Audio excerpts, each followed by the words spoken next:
Why, hello there YouTube and welcome to a Who review. I am Davros and I am a Whovian, and today I am reviewing Doctor Who, The Masque of Mandragora. Dragnar.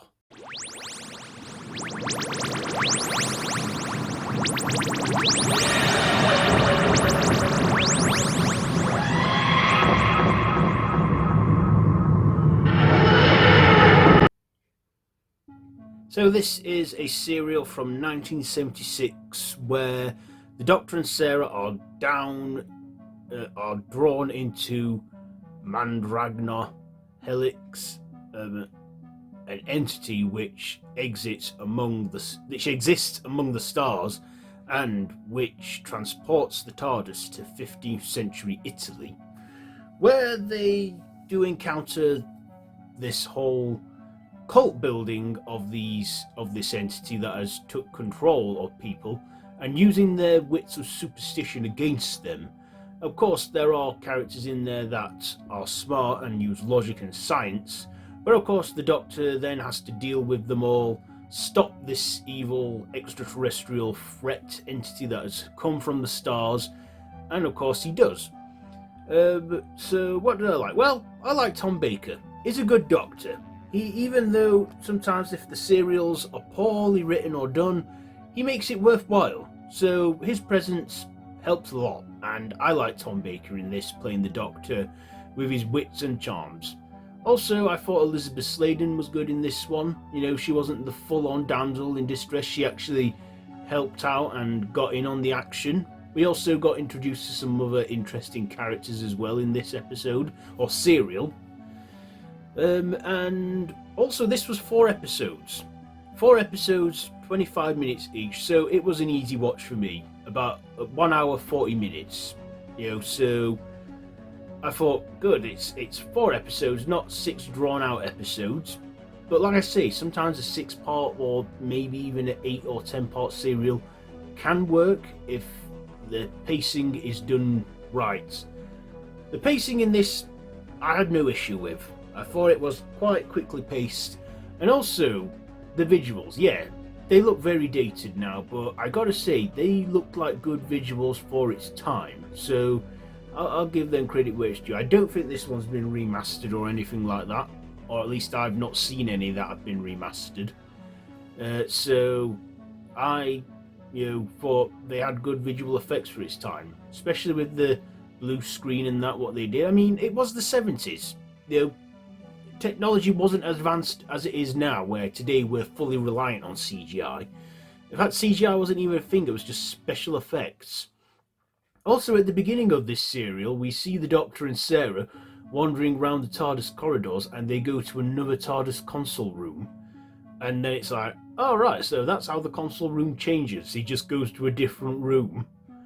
At least that's what we see in it. I mean, that TARDIS interior looked alright, but looked a bit basic and boring. I'm like thinking, did they run out of money for an improvement on the TARDIS set, or did they just really fancy a change of pace? I'm not sure about that, I haven't looked into that, but that TARDIS room I don't believe was used for very long, because they soon went back to the traditional one at the time. I thought the Mandragora was an interesting villain with that mask as well, and what it looked like. Of course, it didn't have a full physical form, it was just some light because it was an entity. But I thought that was, I do like a good hooded robed villain with a mask like Doctor Doom.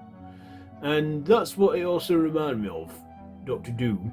Of course, it had good sets as well, good filming locations to make it look like, it was done in a lot of like the woodlands and that to make it look, without any modernized buildings. I like that they actually did that, went out on location and didn't fully shoot everything in a studio. But even the sets and the scenery when they were indoors and that looked good. I like the medieval setting. See, in the 70s, they didn't do many historical stories because, they never seem to do as well as the stories in the future. In the future, you can make things up as you go along. But the past, we know what's happened, and even at the time with the show, they were a bit funny with like, having historical settings because they didn't want to miseducate or confuse kids. But at the end of the day, it's all fiction, science fiction. I mean, I know for a fact that, you know, William Shakespeare probably never saw the Doctor, or Isaac Newton was Indian, but you know, I kind of get that at the time. But yeah, I'd say that this is worth watching. Like I say, 4 episodes, so not a long watch, quite an easy watch. I mean, I did get distracted a few times with it during the middle acts and that, like, I did get my phone out and have a look at that, but other than that, I still paid attention and kept watching. And, you know, it wasn't that bad. I thought, you know, would this serial be a chore to watch? Will it drag on? But when I found it was 4 episodes and, you know, they quickly got going with it, I thought, oh no, this is quite good. I mean, yeah, there were probably some filler moments here there in parts 2 and 3, but, you know, I kept watching it. I'm glad I watched it. Will I watch it again? Maybe when I've long forgotten about it again, because I'm reviewing this like fresh from watching it now. So, yeah. But I'd say it's not a bad one. Probably an underrated one. But, yeah.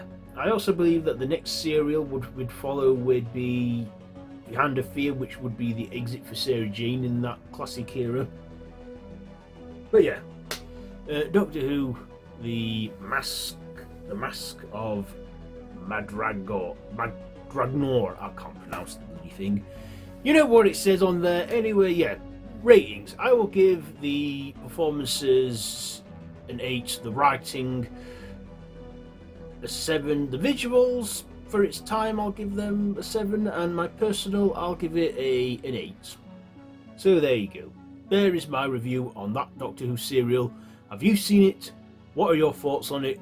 Do let me know down in the comments below. And if you like this video, be sure to give it a big thumbs up and share with your friends. Feel free to subscribe to the channel if you haven't already and to hit that notification bell. And I'll be seeing you soon. So yeah, until next time, run for your life.